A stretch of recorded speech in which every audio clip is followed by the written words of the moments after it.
Now I'm doing something a little different this time around with reviews. As you can tell by the title of this video, I am reviewing 3 of the remaining DC animated movies that were released this year, and that being Batman Ninja, Suicide Squad Hell to Pay, and The Death of Superman. And I was trying to think of different ways to do it just so I could probably get the reviews out a bit quicker, and so I got inspiration from Alex of I Hate Everything's videos where he puts 4 or 5 videos and he talks about them at a certain time hop. So I'm going to be doing something like that, and I'm also going to be using the spinning wheel thing that he uses sometimes. So credit for the idea of how this video is being done goes to I Hate Everything.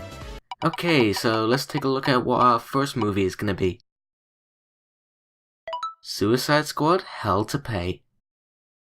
Okay, so Suicide Squad Hell to Pay is the 3rd animated movie from DC this year, and I can just say this right off the bat, is a much better movie than the live action one that we got in 2016. I didn't think it was an absolute awful movie, it could have been a bit better, but I thought it was meh.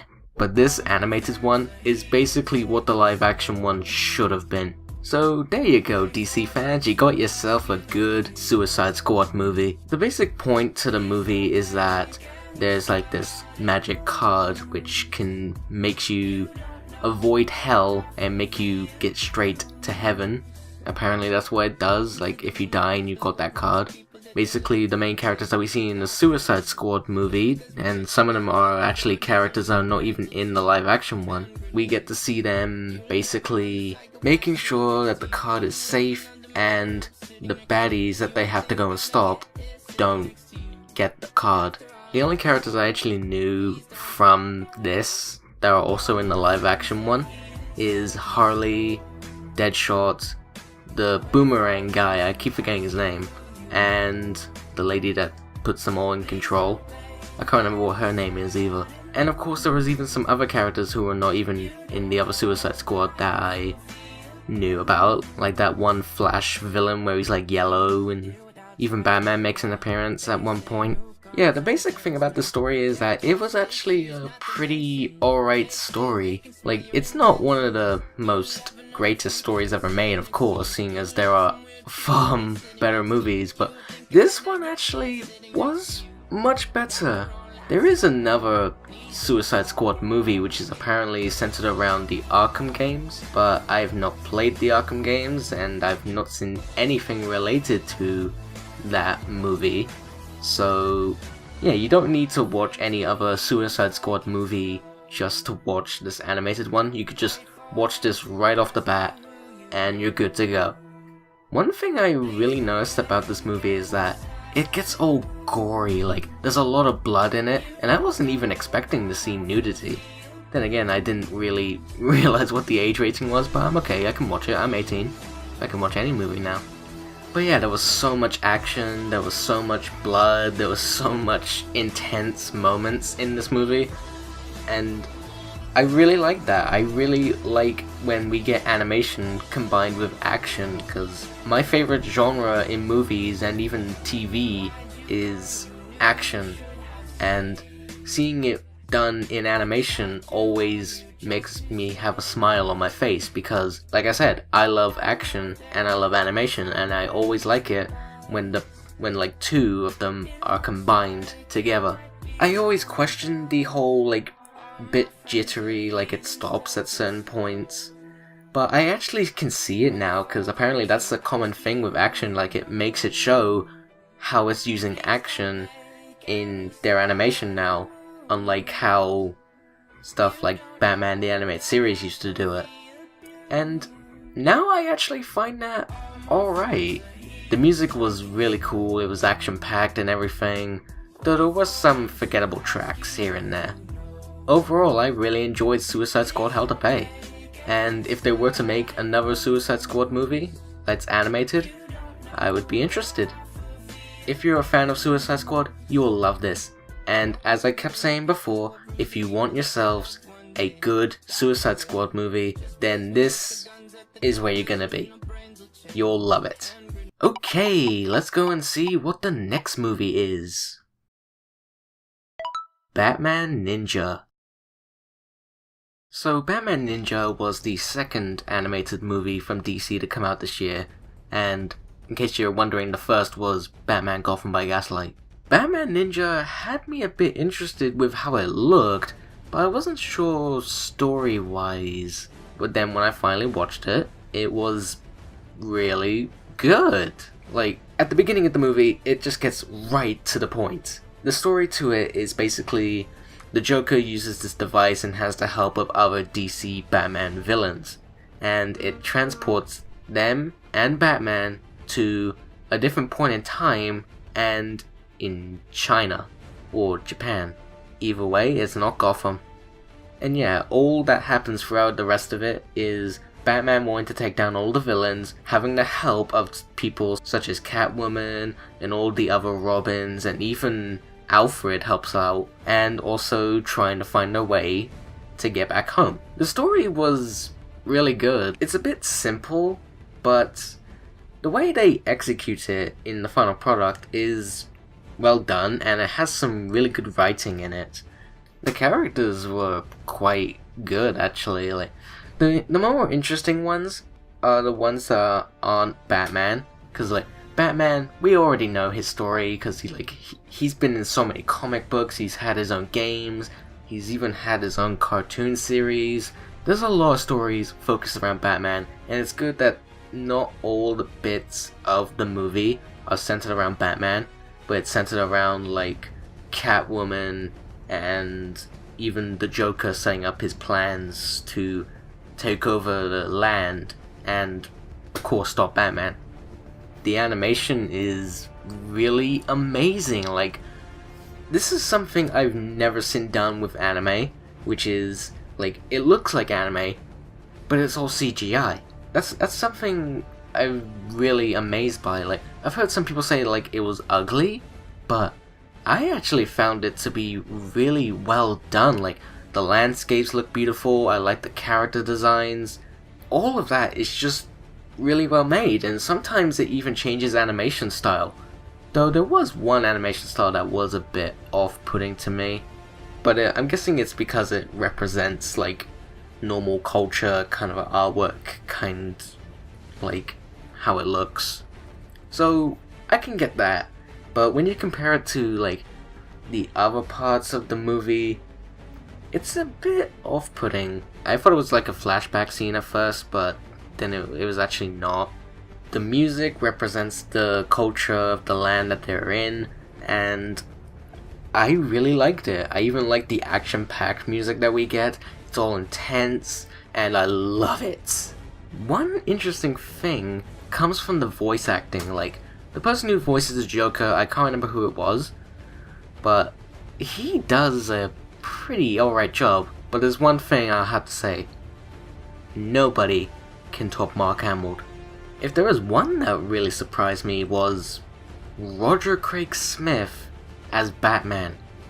I didn't know it was Roger Craig Smith until like I saw his name credited in the trailer for the English version, and I was questioning like what character he was, but then I was thinking and I had the strong feeling it was Batman, and yeah, he was definitely Batman.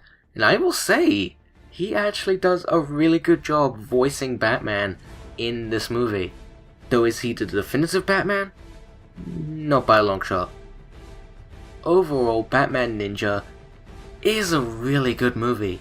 Out of these 3 DC anime movies I'm covering in this video, this one is the best one. Like, from the way it looks, how the characters are handled, the story, yeah, it's a bit simple, but so are all the other ones.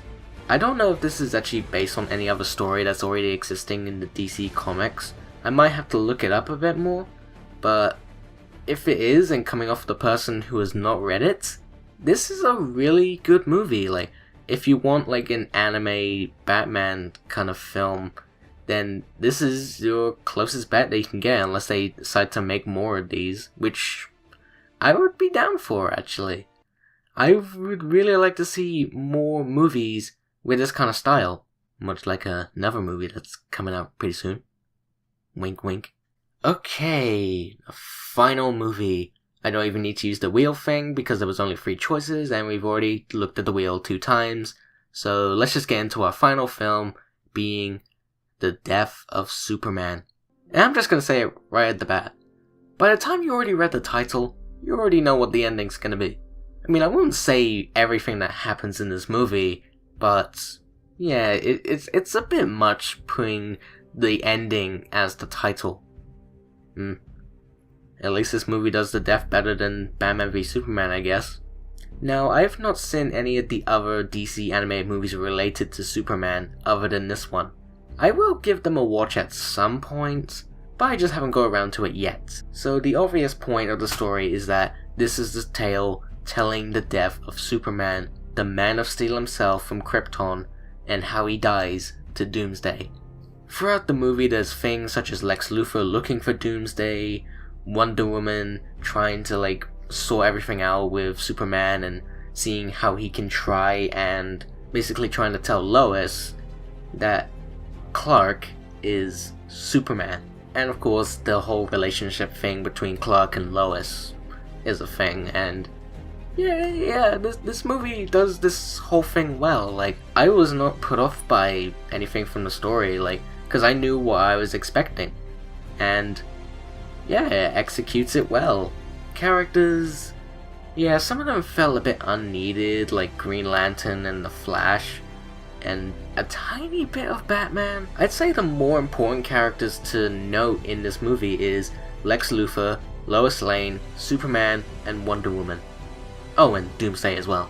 They're the more important characters to the movie.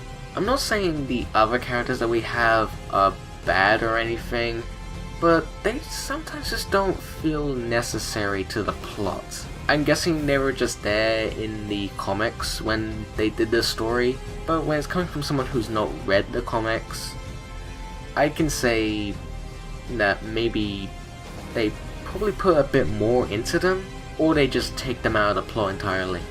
Wonder Woman and Lois Lane, I think, are the best parts of the movie, when they're interacting with Clark. The interactions we have, they're really good, I like them, it's enjoyable. And of course there's the action sequences. The action sequences are really nicely done, there's so much action going on, and it's all intense, and yes, you know what's going to happen in the end, but you just want to see it, how it happens, and you want to feel how it happens. The animation is pretty much exactly the same as it was with Suicide Squad Hell to Pay, and yeah, it's really well done here. I like the character designs that we get, and Batman has actually been in all 3 movies that I'm talking about here, and each one was a completely different design for the character. And I really like that. I like each design, and I like how they're handled and everything. I even like how the action sequences are animated, and it fits with what Superman does in this movie. The music, it was intense, it was really good, but the same issue implies that some tracks can be forgetful, but not all of them. There are still some really good ones. Overall, The Death of Superman is a really good telling of the death of Superman. The people who made this movie were obviously planning this, and they've done it right, because obviously they made previous movies with Superman in this universe that they've made, but I just haven't seen them yet, because I didn't really know about them. And like I said, I'll give them a watch down the road. This was really good.